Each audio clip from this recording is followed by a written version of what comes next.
yung mga kalihim mismo ng Pangulo ay humihiling sa Kongreso ng dagdag o pagbabago sa kanilang budget. So siguro, kung may ganyang uri ng kautusan ng Pangulo, dapat pagsabihan din niya yung kanyang mga kalihim. Sir, sinabi din ni Presidente na yung budget bill handa niyang isole kung ang ipapasa ng Congress ay hindi naaayon sa National Expenditure Program ng administrasyon. Di bali daw maging reenacted yung budget? Oo, bawat administrasyon layunin gawin yun, pero alalahanin nyo rin. Ang panukalang budget ay nanggagaling hindi lamang sa executive pero pati sa Kongreso. Hindi naman porgit binalangkas na executive, lahat yun ay tama na. Hindi naman porgit binalangkas na executive, lahat yun ay hindi na pwedeng baguhin at tila nakaukit na sa bato.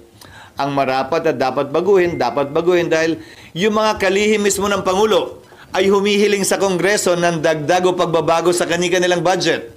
So siguro, kung may ganyang uri ng kautusan ng Pangulo, dapat pagsabihan din niya yung kanyang mga kalihim na kapag kami sinumite ng budget, ang DBM para sa kanilang departamento, huwag na silang humirit pa.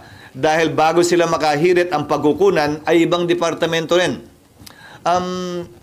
May lohika din naman at basehan yung kasabihang 2 heads, 3 heads are better than 1. Ang importante ay transparent, ang importante ay nakikita ng ating mga kababayan kung saan at bakit nga ba ginagawa ang mga partikular na bagay.